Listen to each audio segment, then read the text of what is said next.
defensive end Jim Jeffcoat locks horns with former New York Giants wide receiver Byron Williams. And now, here's Byron Williams and Jim Jeffcoat.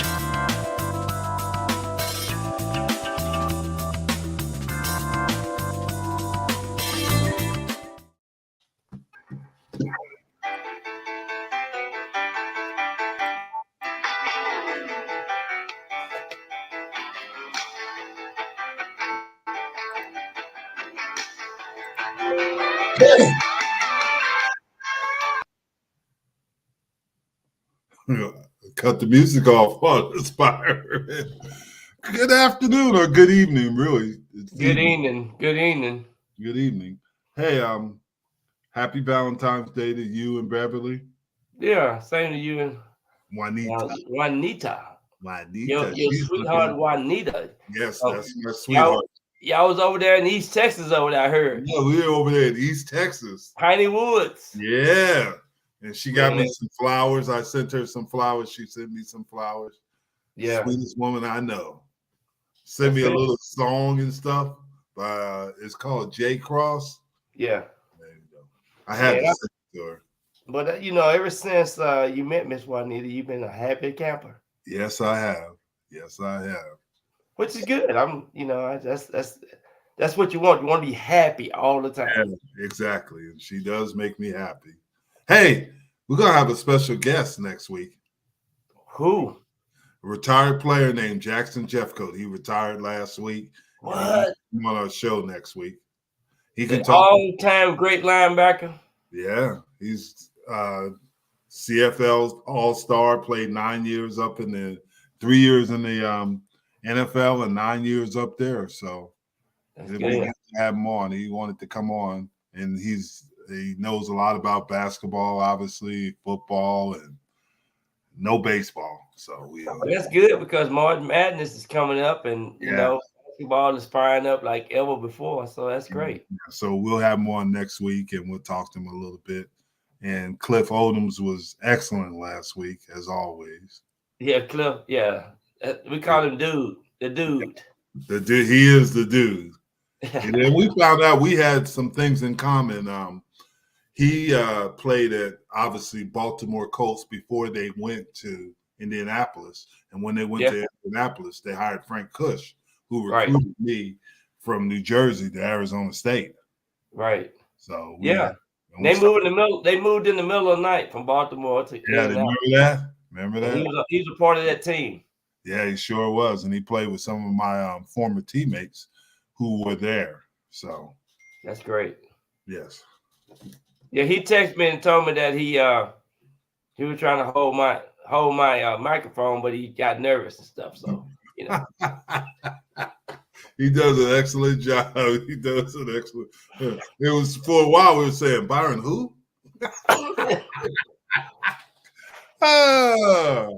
Oh boy! Byron the who? Man, I was up in Vegas last week for the last 10 days, man, and I tell you, it was a blast. I know, that was fun, wasn't it? Yeah. Now next year it's going to be in New Orleans, right? Correct. New Orleans, then L.A., Miami. Then San Francisco. Oh, I thought it was Miami. No, it's two. It's going to be two back to back in California.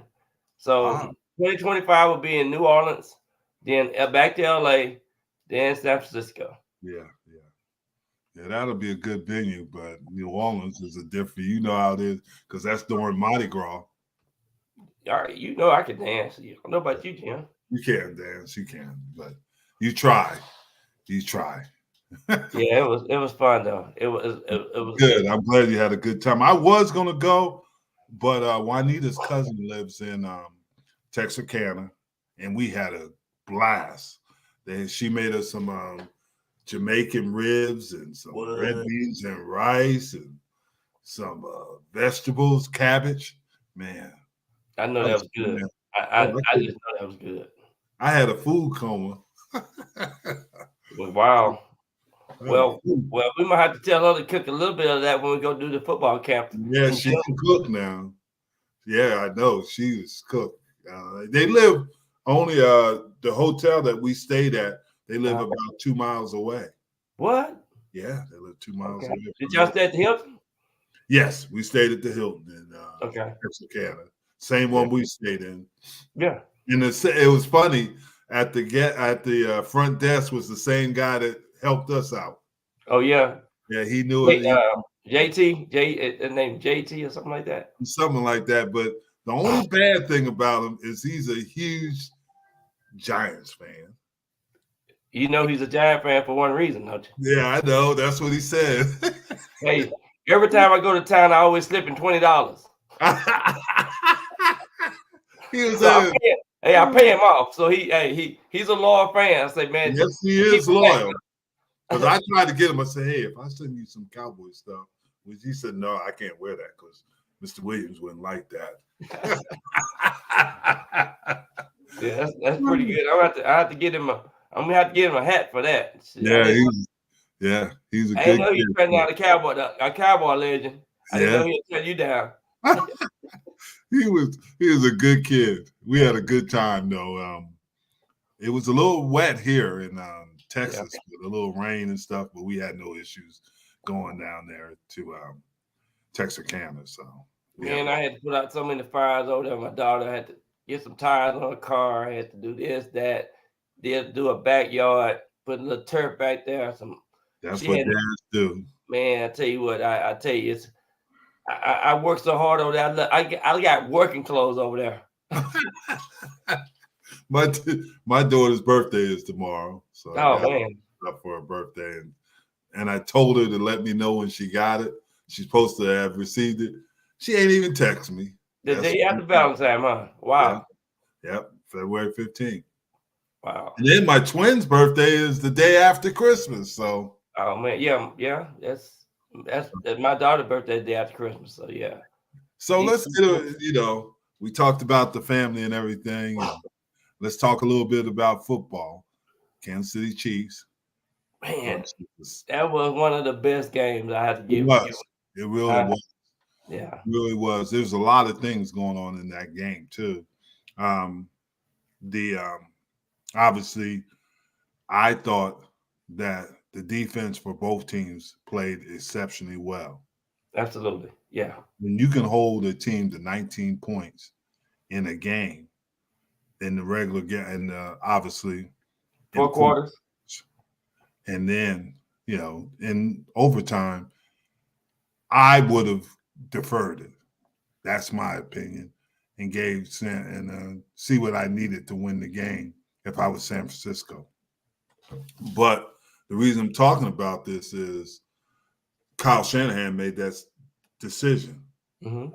But I thought that the defensive coordinator from the 49ers, Steve Wilks, did a tremendous job. Yeah. And now he's looking for a new job today. They fired him. Yeah, they had to let him go today. Well, we talked about it earlier. They have to blame somebody. Yeah. And it's unfortunate because he got blamed at Arizona. He only had 1 year at Arizona. Yeah. Fired. Yeah. He got blamed at Carolina. He was an intern. Yeah. He didn't get fired, but they didn't keep him. They didn't keep him. So that's when they hired him out in San Francisco. Yeah. This year. And but then he's a good coach. He's a good coach. He must be. Yeah. Because he 19 points against Patrick Mahomes, that's pretty impressive. Yeah. And I know they lost 25-22. Right. San Francisco, but it was always what bothered me and what is going to hurt San Francisco. Everybody was going like this. It was everybody else's. Offensive players were saying they didn't know. The fullback said he didn't know the rules for overtime. Yeah. They changed the rules this year. I think this year in the offseason, they wanted to give each team a fair chance. Yeah. I didn't understand that because I thought if each team got a chance, if you scored 7 points, I thought the game was over. But if you scored 3 points, then the game, obviously the game went on.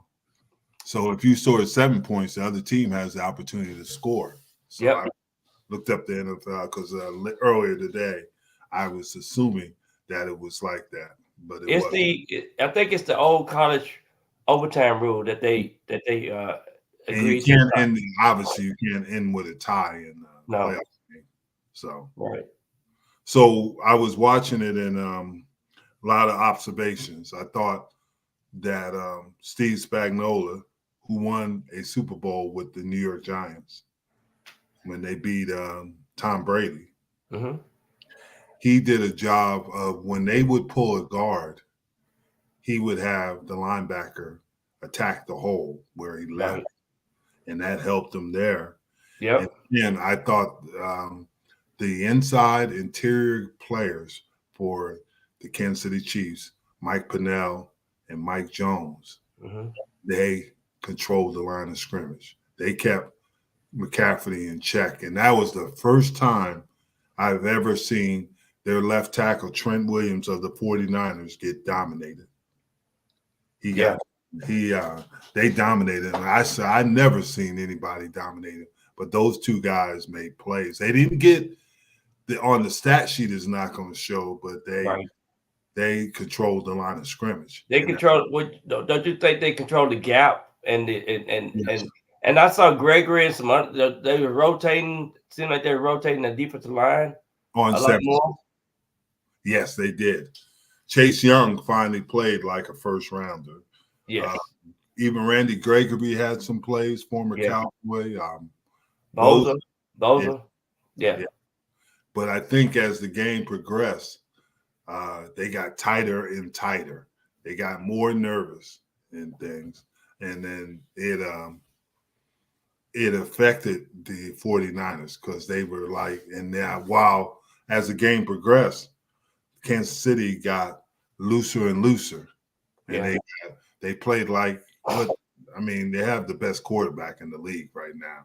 He is truly possibly the best quarterback of this era. And I never say the best of all time because you can't really judge him on that because everybody played in different types of eras. And he's playing in this era. He's doing a great job. That doesn't mean he could have played 20 years ago or even, 10 years ago. Right.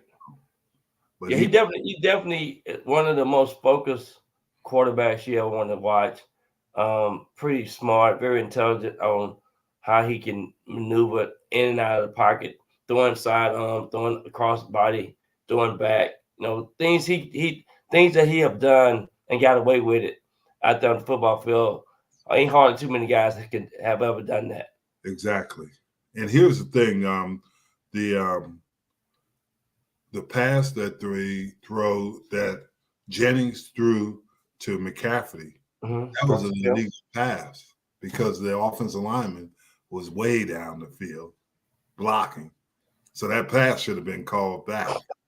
I think some people was talking about some of the rumors of what the referees didn't call. Yeah. Which, human mistakes, which is one of the part of the game, but you hear people now talking about things are fixed. And to me, I don't see the game as being fixed.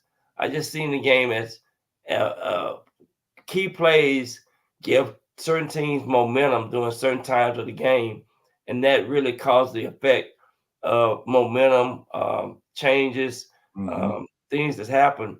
But when you're trying to score and it's things happen on the football field so fast that you have to give those referees credit for what they do. I agree, but to a certain extent, because one play that I remember later in the game, the Kansas City Chiefs had a first down, and the ref didn't put it as a first down. That was on that last series, and they got the first down, but that could have cost the Kansas City Chiefs the game. Yeah. He marked it wrong. I didn't think the game of inches. So when that do happen, that does cause a ripping effect of an outcome of a situation. And that's what you see. Exactly. I thought Mahomes played like a champion.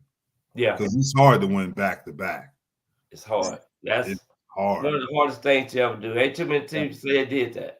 Yeah, and it's really hard to win back to back championships because you're the Super Bowl for every team you play. And obviously Kansas City found that out. Yeah. Another situation in that game was Travis Kelce. Travis Kelce bumped into the coach, telling him why did he take him out of the game? He wanted Andy Reid. And earlier today, there was an argument about it. And I do not condone what he did, but I understand it because sometimes in the heat of a game, you get into situations like that where you don't think, you just react because you're so into it. So, Well, I think passion is one of the things I can say about Travis Kelce. He's so passionate about being a part of the offense, and he know that certain case scenarios and some plays that they work on. See, I always look at it from a different perspective. I look at what they have been doing the last 2 weeks in practice. Certain plays are called for him, and the timing. And when he's not out there, and he been practicing those plays with the offense, then I think that's what got the situation rolling. Because that's what happened. I mean, he know that was his play, and he probably been out there. Yeah, and he's more effective. He's more effective out there because what? They doubling him, and he's causing other guys to get open. Yeah, couple things we got to say. Tahada Dawn, TD said Happy Valentine's to us. So TD, and then Jason asked, would love to hear your take on the decision for San Francisco taking the field goal in overtime. I don't think they had a choice because if they would have left with no points, then all Kansas City would have be a field to win the game. Yeah. Well, one of the things that you want to try to do with this rule, the rule that they had in place in overtime, is score a touchdown. Mm-hmm. And then if you can score a touchdown, then the other team got to score a touchdown. That's what I'm saying. But what choice do you have? What if Chris Jones, on the play that they should have scored, the guy was open in there. He was in there so quick, they didn't have a chance to score a touchdown. Because Purdy couldn't sit it. For most of the game, he had to throw off his back foot because he couldn't throw off his front because the pressure was coming in his face. They attacked right up the middle with linebackers and defensive linemen, and that gave them problems. And then both teams did a good job of controlling the containment. Absolutely. And I want to point out Chris Jones had a defining moment to where he called the defense on the sideline. Yeah. He held up the troops and he said, this can't happen. And I think those defining moments and those key leaders that's on the team that got to see on their chest, on their jerseys, that's what you want. That you want to see that. And really, they responded. That's one of the things. They tightened up things. They did. They really did. Now, obviously, Kansas City won the game. Obviously, I picked them. You picked San Francisco. Just wanted to remind you of that. I did. And I think I said it was going to be a 31-28 game. You did. I said a 3-point game. But yeah. Yeah. So, I was right. You know what? It's like San Francisco dominated the first half. Of course, Chiefs dominated the second half and in overtime. They just had momentum going into the overtime. Yeah, I think this as the game progressed and it was so tight that the 49ers they were really nervous. Because they were like, we got them, because they were up 10-0 if you remember. Probably the 49ers was saying too, here we go again. Yeah, that's true. Because I'm telling you, you just don't give them opportunities to have the ball last. You don't do it. Yeah, Rick talked about the 49ers firing Wilkes, and we thought it was wrong with Rick. The guy they played good. The whole Kansas City, the 19 points in a game for 4 quarters. And I give Kansas City, they got the the best quarterback of this era. And it ain't even close. And Mahomes, he going to make plays. Yeah. And there was another thing, and we talked about this too, Rick, is that Kelsey, he should have never pushed Andy Reid. I don't think he should, but I understand sometimes in the heat of the moment you do things that are out of character. And I'm not condoning what he did. I'm just saying he should apologize though. Yeah, I'm sure he did. I bet you he apologized by halftime because sometimes I've done that where you just lose. You were so intense and you're so into the game, you don't think about it, and then you're like, "Oh, did I really do that?" Yeah, it's one of those moments of where you just your emotion is overwhelmed. Yeah, it is. It's overwhelmed because you're it's pressure packed, and somebody said, "Well, every player is under pressure pack," but people deal with pressure differently, and that doesn't make it right what he did. And he even had his brother ask him about that, and he said that's unacceptable. That should have never happened. And I agree. Yeah, because you got millions and millions of people watching, and you got kids. You got to remember that you got to, you got to be. It's a role that you have to have in place in order, in order for people to just to make sure that they see you being a role model for so many. Yeah, but Chris Jones did that earlier this year. Yeah, with the D-line coach. Yeah. And they said, well, there's no difference in it because there's still your coach, and you should have respect for your coach. And I don't care, it's not right. It's not right, but I know that some things like that do happen. Yeah. So, and they said, well, Belichick, and what if Belichick did that? If it was Lawrence Taylor, shoot, he's going to say, now calm down, Lawrence. If you did it by the way, I did take a picture and did see Lawrence Taylor at the Super Bowl. You did? Yeah.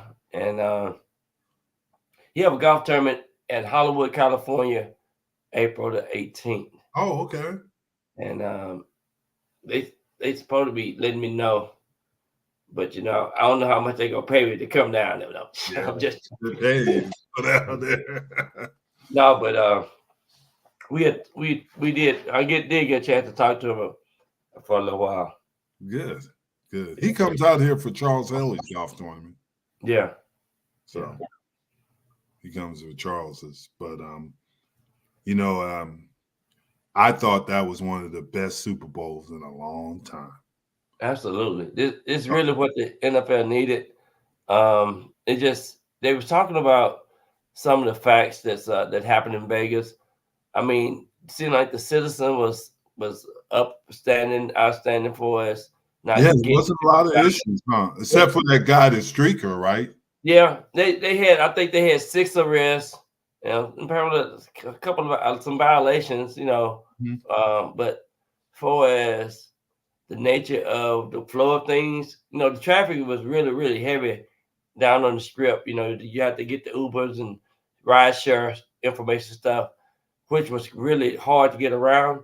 But other than that, I think the city did really well. The committee did well on how they made the adjustments on the crowd control and how they move people in and out of places.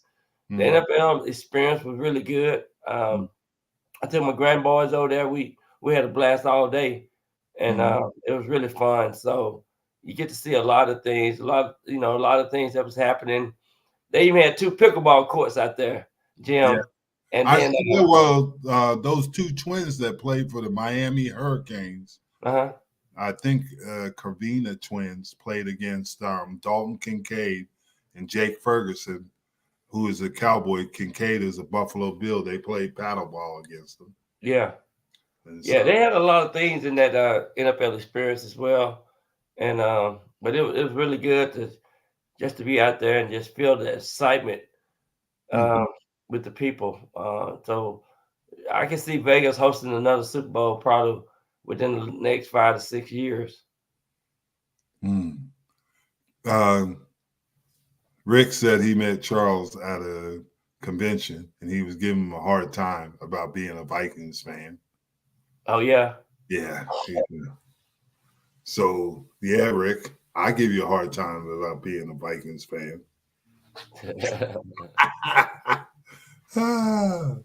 I don't see no comments coming on my side. You got comments? You have to go to where it says you have to go with private chat, and next to it is comments. Oh, okay. And you can see them. I tell Rick that we love him. I saw a couple of Vikings out there. Leo, little short Leo, no made 7. Oh, Leo Lewis. Yeah. So he played for the Blue Bombers too. Yeah, and then I saw I went to Franco Harris Immaculate Dinner reception again. I saw all of the Pittsburgh Steelers. Yeah. And oh, really? Yeah. So all the Pittsburgh Steelers in there.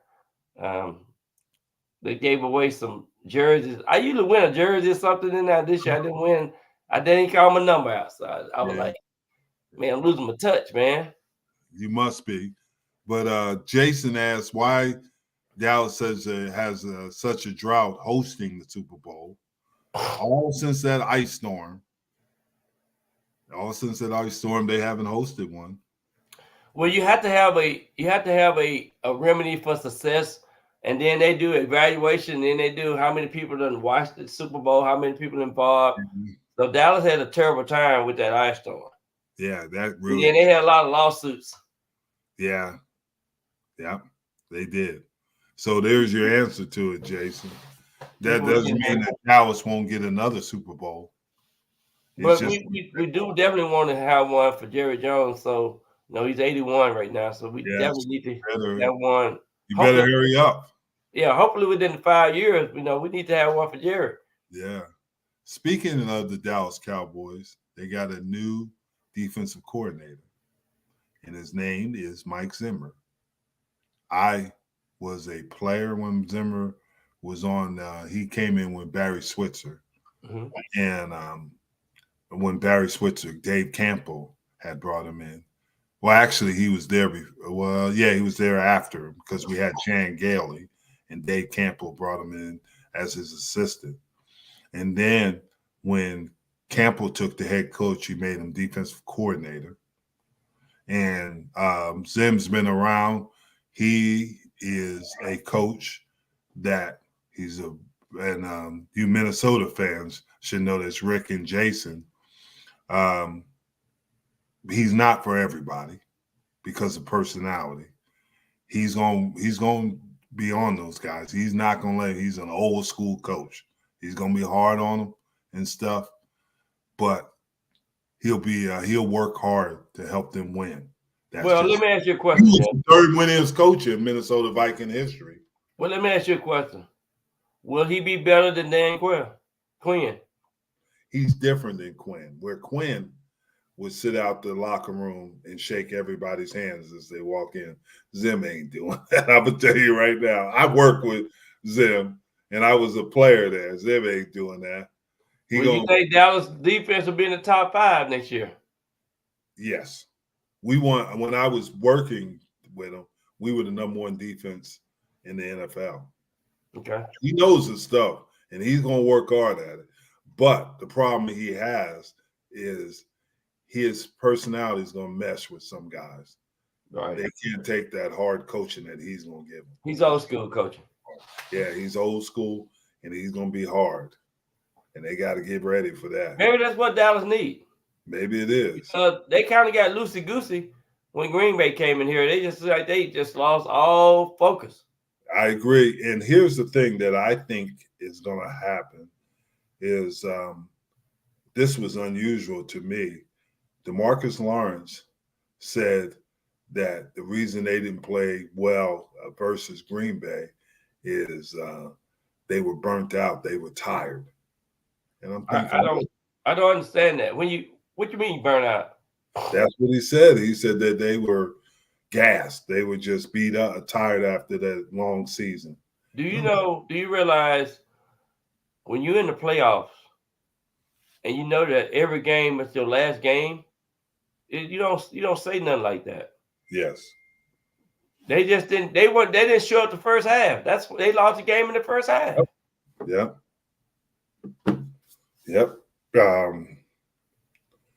I thought that you're exactly right, and they can't use that excuse. That's just excuses. And I always say excuses build bridges to nowhere, and that's an excuse.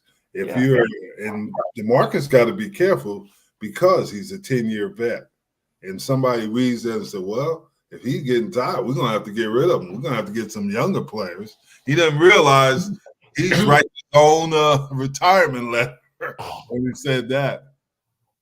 Yeah, that was a bad statement by him. That was a terrible statement. So Dallas lost Dan Quinn to Commandos. To the Commandos, and then they lost Joe Witt to the Commandos as the defensive coordinator. They lost their defensive line coach Adrian Doran to Seattle, so they got to make some changes there. They couldn't get permission to talk to Zim's guy, as a guy named Andre Patterson, who I worked with in Dallas, a D-line coach. And he's at the New York Giants, and they wouldn't give him permission. And they Washington tried to get the tight ends coach and make him the O-line coach, and they wouldn't give him permission. But there's been a lot of movement in there. Anthony Lynn, who we talked to about before the show, he went to Washington Commandos. Washington and stuff like that. He's going to be the running back coach over there. Ken Norton Jr., who is at UCLA, is going to be the linebacker coach there. Well, one of the things I was going to say too, there were more defensive coaches hired for new coaches this year on these coaching vacancies. These teams was hiring a lot of defense coordinators. Mm-hmm. And the majority were defensive coordinators that was getting hired. Is that good or bad? That's why I'm going to ask you. I think, to me, people are realizing that you have to have these defensive mastermind guys in place in order to get to the playoffs. Because, we talked about defense winning championships, and we talked about being consistent with stopping these offenses. And so now more people are looking at trying to hire defensive coaches as head coaches. But I don't think that's going to be the key. That might not be the remedy. But here's a couple things, and you bring up a good point. But who does Dan Quinn hire as his OC? Cliff Kingsbury. Cliff don't give a darn about defense. No. It's that spread offense stuff and that philosophy. And that's the thing. He did get Cliff Kingsbury. And the thing, I think the best hire in this cycle was Jim Harbaugh. Yeah, I think that was the best hire. But also, I think, too, these styles of offenses don't work in the NFL like they work in colleges. But here's the thing. Jim Harbaugh's offense is more offensive or NFL type of offense. Yeah, he believes in the runs. He believes in running. He believes in possession. He's going to run 3 wide receivers. And 3 tight ends. Yeah. He's going to run 3 tight ends, and then he's going to do all these things. And I think he does a good job of managing the game. Absolutely. Jim. Yeah. And if it's interesting, if you notice, what did he bring with him? He hired other offensive personnel, but he brought his whole defense with him, the defensive coaches. Right. And that's the thing, because just like you said, with all these defensive coaches being hired, they're going to have good offensive coordinators to be successful. If they don't, you look at Tennessee, Callahan. Callahan's father is one of the legendary offensive line coaches, Bill Callahan. Brian is his son who's there. But the Cleveland Browns let him out of his contract so he could coach for his son. Yeah. And so you're right that there, but it's the emphasis is going to be on, if you get an offensive coach, he better have a good defensive coordinator. If you get a defensive coach, he better have a good offensive coordinator. That's going to be the big thing with Antonio Pierce with the Las Vegas Raiders. Yep.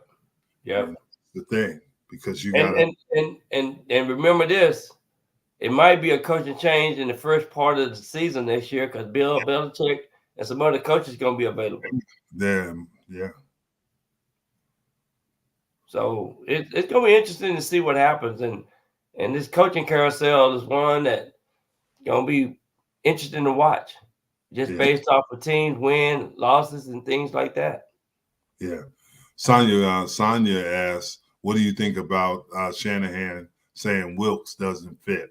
We've talked about Wilkes already, Steve, and it's a tragedy what's happened to that guy in the last 3 years. And it really is. First, issue with the Arizona Cardinals, he got 1 year.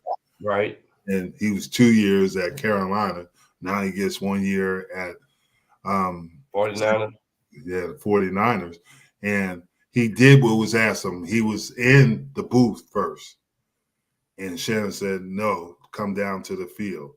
They played well defensively. They played well in the Super Bowl. And now all of a sudden he's not a fit. But Byron said it perfectly. Somebody had to take the fall. They had to really, and that's unfortunate. And you know what? I blame the 49ers. You know, I was watching the Super Bowl when they played Kansas City before. The 49ers should have won that game. Jimmy G, he messed that game up. I think this time the offense didn't control the line of scrimmage like they supposed to. And the second half, they just got overcoached. They got outcoached the second half. So I think the 49ers had more players in place to win those two games. And you can't blame nobody but them. Yeah, I agree. And they put all the blame on Wilkes. That's unfortunate. He shouldn't have. I mean, yeah. And you have to, somebody got to take the fall. Yeah, you're right. You're exactly right. And that's unfortunate. And he was the fall guy, which is interesting because he's from Charlotte. He's from Charlotte, and he played at Appalachian State. And to treat him like that, I thought he was going to get the job there. I thought he was going to get the job, at Carolina. Yeah. So, and it might have been a good fit for him. So, other things, a lot of things, coaches are moving now. We saw it in college, and what's happening with college. Chip Kelly goes from UCLA as a head coach to Ohio State as the offensive coordinator because Bill O'Brien, who was the original offensive coordinator after, obviously, the New England Patriots, goes to Boston College. And he hires Tim Lewis. Tim Lewis was the class of 83. Tim Lewis was drafted with me by the Green Bay Packers. Me and Tim we was in the same draft class. He was the number 1 draft pick. Yeah, for the Green Bay Packers. Yeah, for the Green Bay Packers. And he would have been a tremendous player, but it's kind of interesting. 2 of their greatest players, Sterling Sharp and Tim Lewis, both had neck injuries. Yep, they had neck injuries. Ended their careers. Yeah. Tim's a great player, man. He's a greater guy. He's even a better guy. Yeah. He's a real Tim going to Boston College to be the defensive coordinator. Because he was coaching in the USFL or something like that. Yeah, here in Dallas. Yeah. Are they still the Renegades? Yeah. Yeah, he coached. They just XFL and USFL. Yeah, they call it the UFL now. Yeah, the UFL. Yeah. The only thing I like about that league is it gives players opportunity to get some experience. Absolutely. And I don't know that much about it. Daryl Johnston is the president of it now, so. But I don't have any idea. I talked to Andre Gerard last week, and he was saying that he thought it's a good league. Keep players active, yes, engaged, and they have used some of their players out of that league to join the NFL. So yeah, there's been some good. The kid Mike Pennell, the one I told you played good for Kansas City, he played in that league. So there is, but they did that. Yeah. And she has Tony Hudson, former Dallas Cowboy offensive lineman Tony Hudson, passed away at 49 years old. T. Hutt was there when I was a coach. Good man. He was from a little school in Oklahoma. He's from Houston, but he played in Northeastern Oklahoma or Oh, something. Northeast Oklahoma, yeah. Yeah, he Yeah, played. Northeast Oklahoma, Southeast Oklahoma, Yeah. all kind of Oklahoma. Yeah, all those directional schools. Yeah. But he passed away this I was in Houston actually that day when he passed. Yeah, I saw that. And he was a good man, good guy. And That's it was sad. T. Hutt was a good man. T. Hutt was a very good man. And then, another person that nobody probably knows here, he was a former Dallas Cowboy coach, and he coached a lot in college. He coached for the last 30 years. His name was Al Simmons. And so these guys,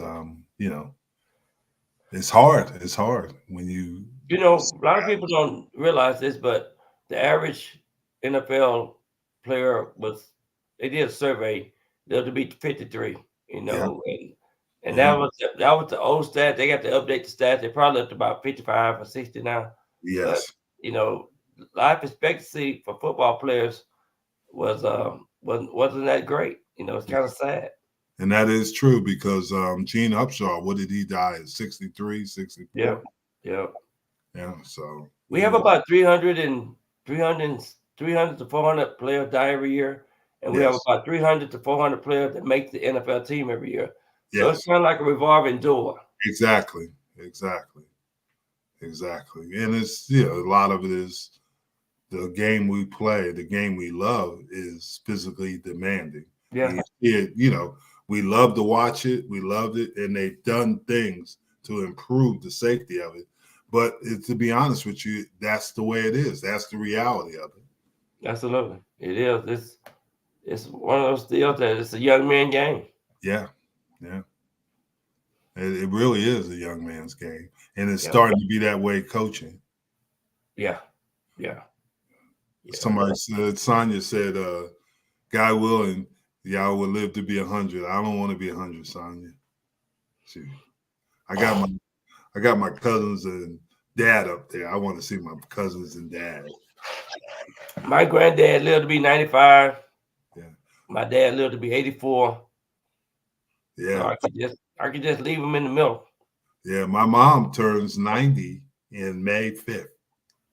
She turns Cinco de Mayo. Yeah. May 5th. Yep. 99. But Jim, I'm going to ask you about this too today. I hate to bring this up, but the parade today in Kansas City. Yes. What do you think about that? That's really sad. That's this state of the time and history we live in. And it's really, it bothered me. But if you remember when the Cowboys had their first Super Bowl, the chaos they had there. But this is the second Super Bowl for them. And I don't think anybody shot at anybody at that. But there was somebody killed in this. There were one person died. And 19 people were in. Right? No, 21. They up to 21 people. 21 now? 21. They got shot with bullets. They have arrested. They have 3 people in custody. One person died. 21 is injured. Yeah. It's the latest in update. And that's really sad. I mean, you can't even go and enjoy your team winning. The Kansas City Chiefs are back-to-back champions. And some people said it was young people fighting, but those people didn't look like they were young to me. But let me share this with you. When I was out to the Super Bowl the last 10 days, one of the things that I did was I looked around everywhere I went. I just took notice of everything, my surrounding.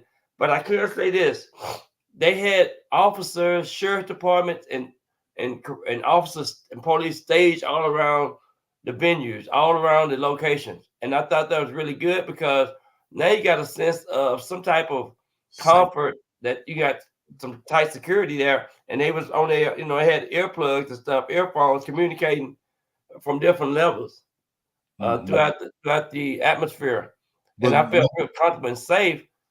But I do give Vegas credit. They had some good peace officers and people in place at all the locations.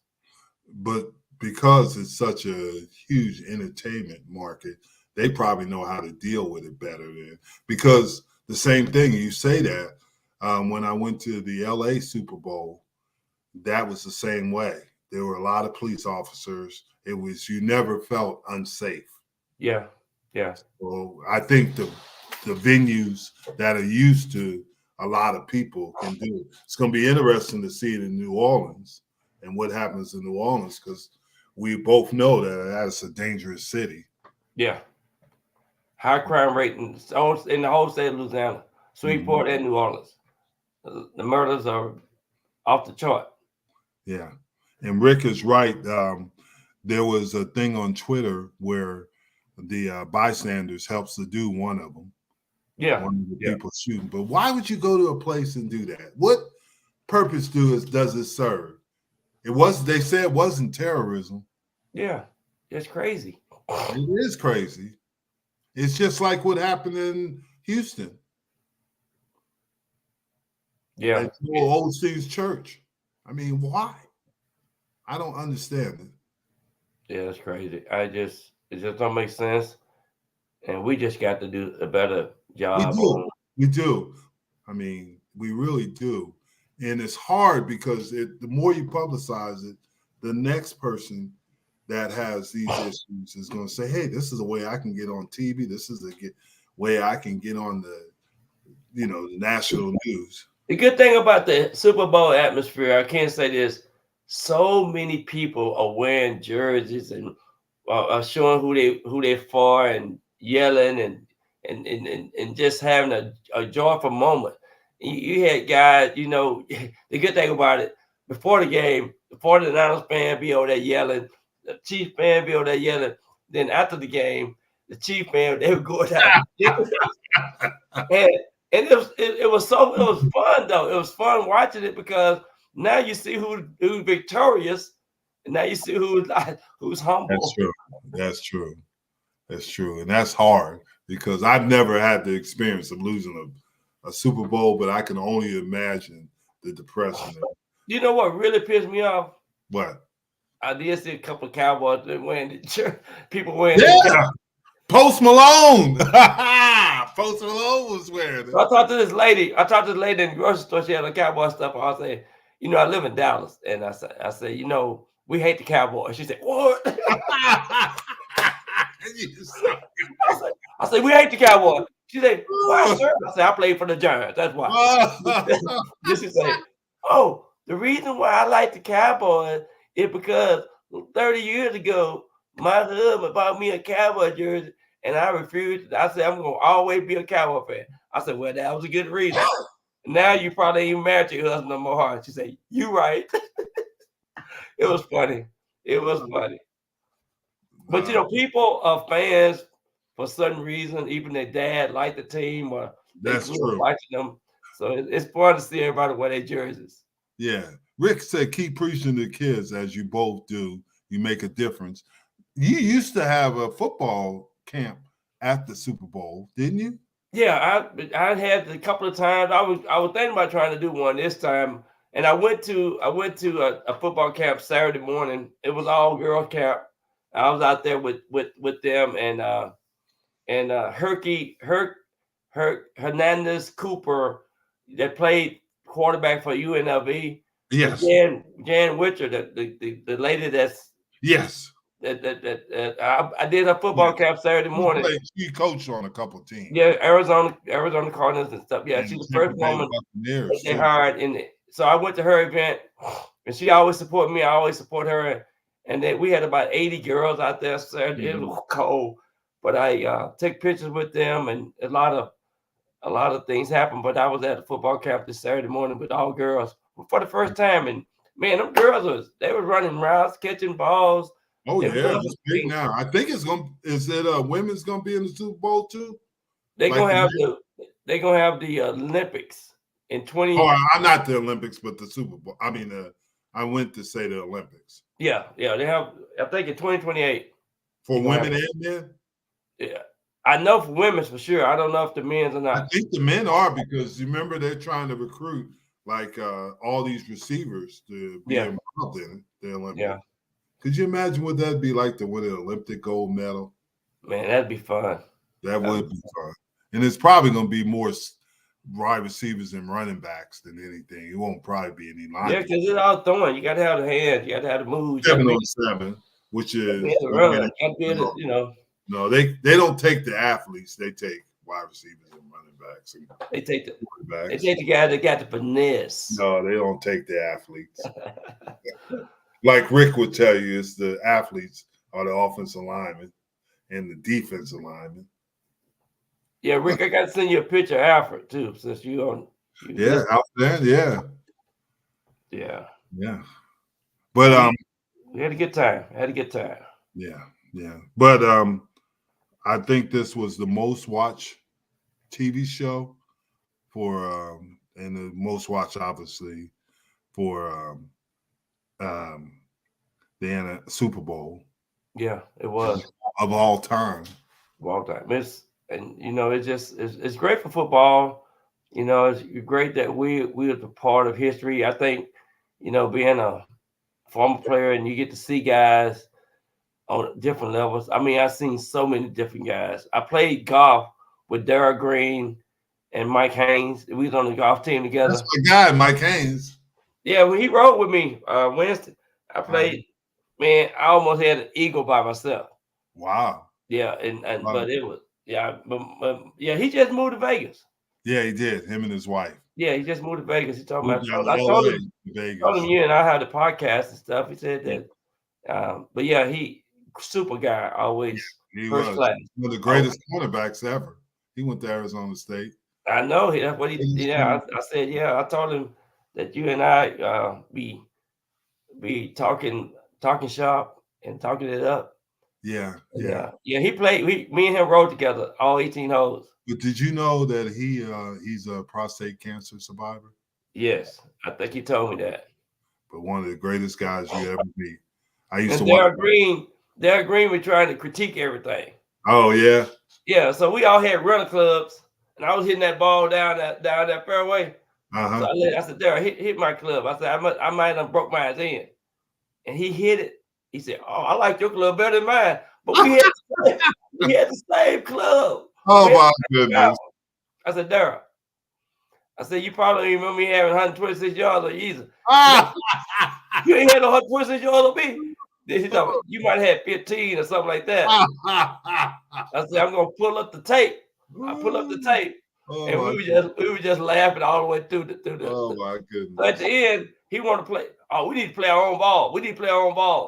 So we played our own ball. It was fun, man. It was real windy that day though. That was Wednesday, in the middle of the week. It's good playing in Vegas. Oh man, in Vegas, because the courses are nice there. But yeah, we had a good little time out. That's one good thing about the Super Bowl. There's so many events, you'll find something to get involved with. Yeah. So. Then the next day I played Tim Brown golf tournament at Top Golf. It was just a bay, just getting out of the bay. And Eric Dickerson and Marcus Allen and those they guys. Play a lot. Eric Dickerson and Marcus. They play a lot of golf. Yeah. Byron Scott, the basketball player, used to play a lot, but he got hurt. Hurt his quad. Okay. Got slipped in the rain or something. I told him he old, so he can't be doing that. We went to college together, me and him. So. Yeah, B. Scott. Yeah. So. Somebody told me, man, you look like Byron Scott. I said, man, Byron Scott a little bit taller than me. Yeah, he is. He is taller than you. Yeah. But it was fun. It was fun. But no, now we get into the off season. Obviously, we're gonna have the combine coming up, free agency in 2 weeks and things like that. Everybody will be making moves. Possibly see where Derrick Henry goes. Cowboys I said that the NFL Combine is February the 29th through March the 3rd. Yes. And then we have our NFL leadership conference in Phoenix, March the 8th through the 11th. And so a lot of things gonna be going on. And then of course the NFL draft is coming up. Yeah, the NFL draft, and obviously they say the best player in the draft is Marvin Harrison Jr., but he won't be the first pick probably. If I was Chicago, I would pick him. That would be my pick. If I was Chicago.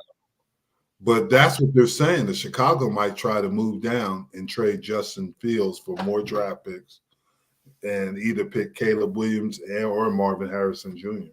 Yeah. It was real funny that these comedians was talking about, don't nobody know Chicago coach name. Say nobody knows Chicago coach name. They ain't gonna pick the right. They ain't gonna do the right thing anyway. But Poles' father is another person who's in the '83 draft. His father played Junior Poles, and he played in the NFL. He was from Boston College.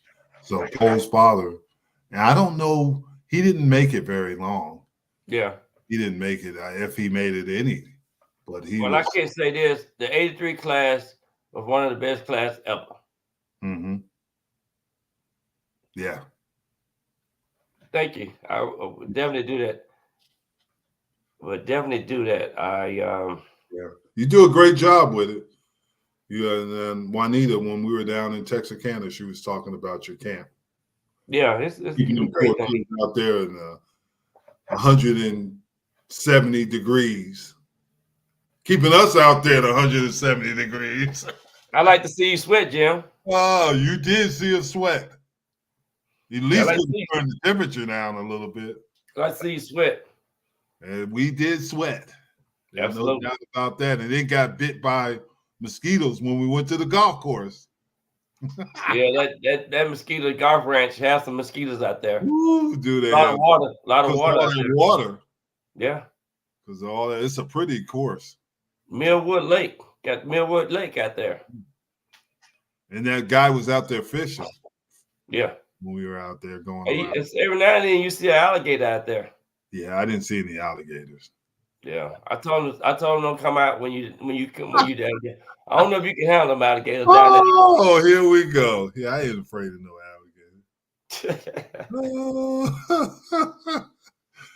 alligator. Rick said they called the '83 draft the Byron Williams draft. I was almost a Mr. Irrelevant, but I didn't quite make it. the guy who was Mr. Irrelevant was his name is Tuttle. He played with the Giants. Jesse, I'm not what was his name? Tuggle. Yeah, he was a linebacker, right? Yeah, he was like a linebacker / safety like. And then he played with the Falcons for a long time. Yeah, he was a special team guy. Yeah. But he passed of cancer. He died of cancer. Yeah. Oh no, that was the running back. Yeah. That's right. That's right. His last name was Tuttle. Yeah, that's the running back. He was Mr. Irrelevant in that draft class. Yeah. With some good players in that draft. Absolutely. Derek Green, Willie Gault. We just talked about two of the guys I saw at the Super Bowl. Richard Dent was in there.